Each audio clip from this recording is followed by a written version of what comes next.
Good morning, YouTube. So in today's video, I'd like to go over the new infotainment and controls on these 2024 Road Glides. They've done away with any analog gauges, and they've replaced it with a massive touchscreen. The same thing the 2023 CVOs got last year, mid-year. Come on, bud. Come on. You want to be on YouTube?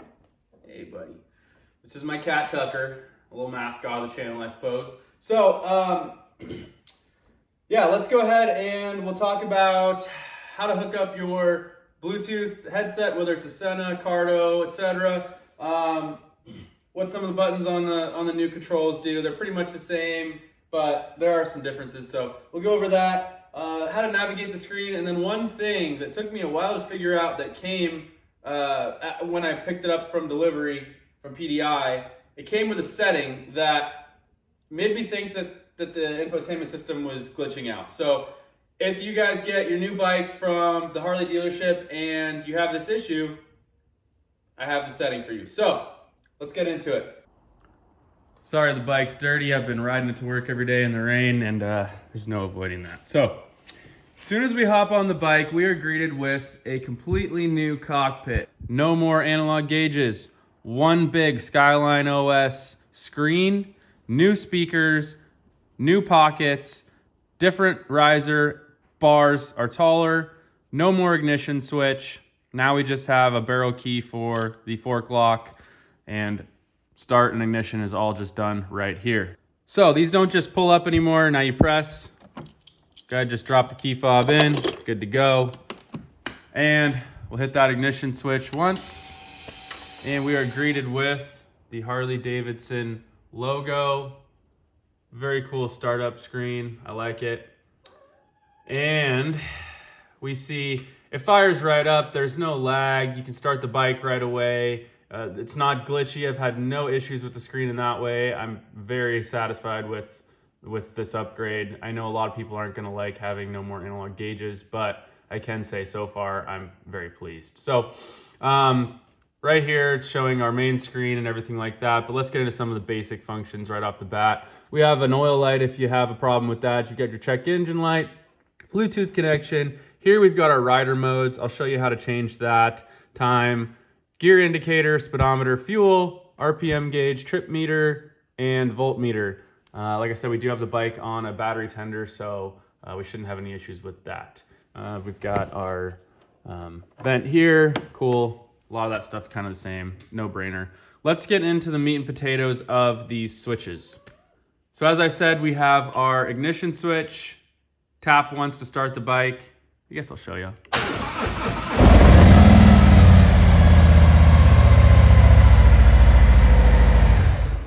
So it fires right up.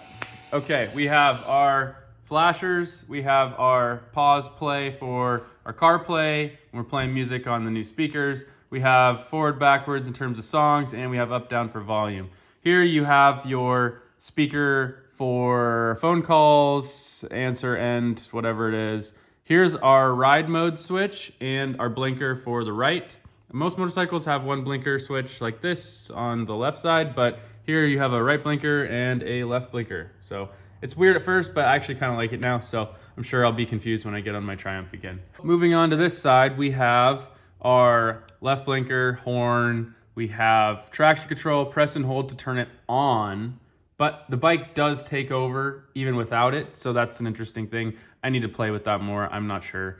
Here you have your cruise control, tap once to turn it on, and then just click to set, and then you can speed up or slow down. So basically you'll see right here when we tap the button, there is our cruise control, and then whatever speed you're going, it will set at that. It works very well. I haven't used it a ton because obviously during break-in miles, you don't want to stay at one speed, but I have tried it. It does work. I like it a lot. It's my first bike with it. Fantastic. So moving on.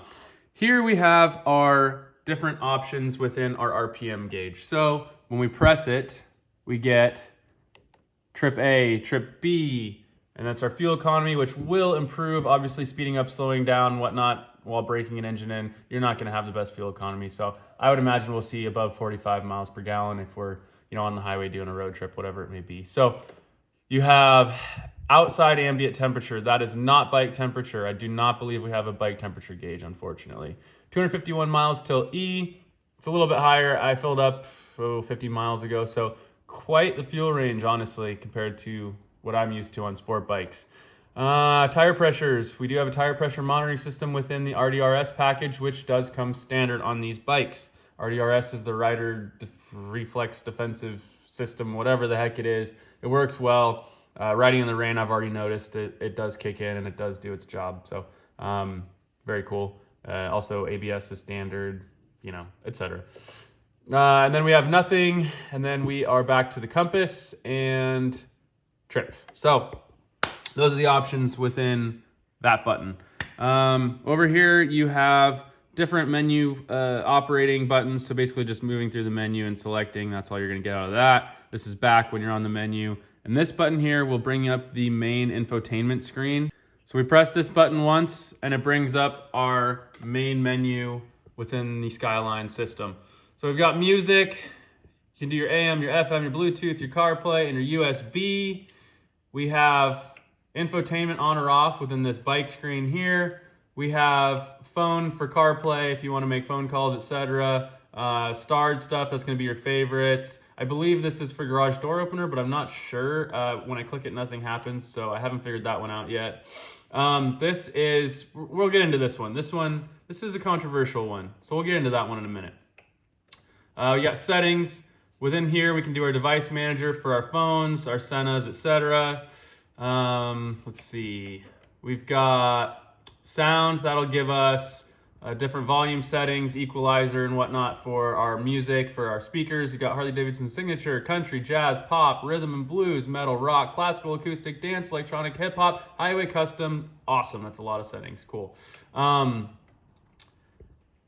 Within display, this is the one that really threw me for a loop and had me thinking that my screen was glitching. So the layout's cruise, cool, we like that. Auto day and night, that's fine, I haven't had any issues with that. My brightness is all the way up. This setting right here, high contrast. When I bought this bike from the Harley Davidson dealership, the screen was black and I saw the gauges in this current layout. As soon as I started moving, the whole screen turned white and it looked like a glitch. I don't know if it'll do it when I hit the high contrast button here. And then we'll go back and see if it does it. So it won't. It won't do it until you get moving. But there will be a big white square and it doesn't even fill the whole screen and everything turns very basic. It's very confusing and you think there's something wrong with your screen. Well, go to your display settings and turn off that high contrast setting. You really don't need it anyways. This whole black and white screen it's very well contrasted even in the sunlight or the rain or anything like that. So touch tone, etc. So going back, we have system. So this will allow us to do the date and time, what units of bike function setup. So this will be when you do add-ons and things of the sort, properly bringing the bike back to life so that you don't have issues. That's a good thing. System info, product information, blah, blah, blah. Okay. So that's it for the system settings. Now, CarPlay, right here. You click on CarPlay and you don't have a Senna, it's not gonna do anything. You can have your phone connected to this bike. If you do not have a wireless Bluetooth headset, it will not allow you to use CarPlay. I think that kind of stinks, but there's probably a workaround. There's probably like a jumper pin or something of the sort. I have no idea. But currently, I have a Senna, so I hooked my Senna up, and I will show you guys how to do that right now. So right off the bat, when you try to hook up your CarPlay, this is what you're greeted with. Connect headset to use Apple CarPlay. So to do that, we're going to go to our menu. We're going to go over to our settings, and we're going to go to Device Manager. We're going to click Device Manager, and we're going to click Add New Device. Then we're going to go to our headset. We're going to turn it on. Okay.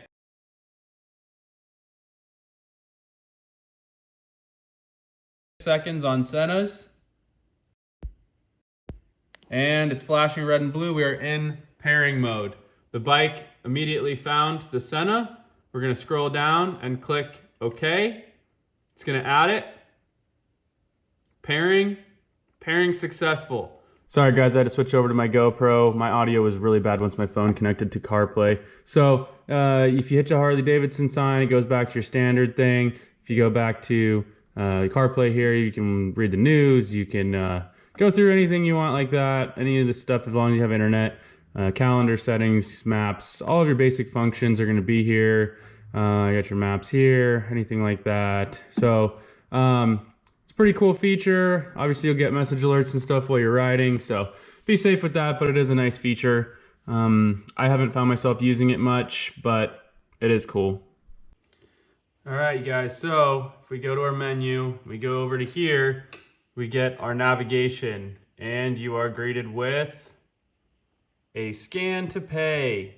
They want $350 for a 3-year subscription for the navigation. Now, this isn't a deal breaker for me. Obviously, I can still use my maps on my iPhone via CarPlay or just by the phone. But it is pretty wild that they're charging a subscription for that. But more and more companies for more and more things are doing that. BMW now charges a subscription for heated seats. So there is that. So you're kind of left with one option. If you don't have a Senna in your headset for CarPlay, you have to have your phone mounted on your bars and using your navigation like that, unless you want to pay the money. So enough of this navigation nonsense. I'm going to go ahead and show you guys an audio clip of the stock 2024 Harley Davidson speakers. It'll be royalty free, so it won't be anything cool, but it will give you an idea of what the stock sound system sounds like on these new bikes. I may upgrade them in the future just as an educational purpose for you guys, but I personally don't really care. I use my speakers in my helmet.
Okay, you guys, so that sound clip is not going to be done justice by my GoPro recording, but it's all I have right now.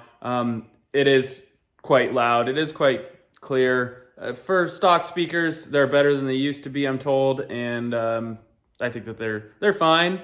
70 on the highway, though, if you have a good quiet helmet, you're not going to hear much. So unless you're running an open face or a modular that's open or cruising around town, it's cool, but then you might piss everybody else off. But we ride Harleys, so probably already doing that. One of the big problems that I had connecting my Senna that I want to make sure that you guys are aware of is your Senna is already going to be connected to your phone because you've done that in the past. So when you go to connect to the bike, you're not going to be able to connect your Senna to the bike because the Senna is connected to your phone. It's a whole lot of stuff going on. So you have to disconnect your Senna from your phone, then you can connect it to the bike. And then every time that you do this process and you try to start the bike, your Senna is going to connect to your phone because it prefers that. So you have to disconnect it on your phone to go to that. It's honestly more trouble than it's worth, in my opinion. You guys find out for yourself if you like it. It works. It's cool. You can do it. It's not worth it to me to go through all the trouble all the time trying to connect this and that and everything. I bought a motorcycle to ride it, not to spend all of my time trying to connect it to a headset and just looking like a freaking dummy. So, do what you will with that information. Just want you guys to be aware of what you're going to run into doing this until we find a better solution. All right, you guys, that about wraps up this video. If you liked it, please give it a thumbs up. And I hope I did a decent job explaining how to do things like connect your Senna to the CarPlay system or basic functions within the Skyline OS. But If I didn't do a good enough job, please comment down below with questions, and I would love to help you connect, get everything working for you. It confused me at first, so I can imagine that there will be some people that have a few issues with it. Don't forget about that high contrast setting so that you're not confused why your gauges turn white as soon as you start riding. And thank you guys so much for the support. We'll see you guys in the next one.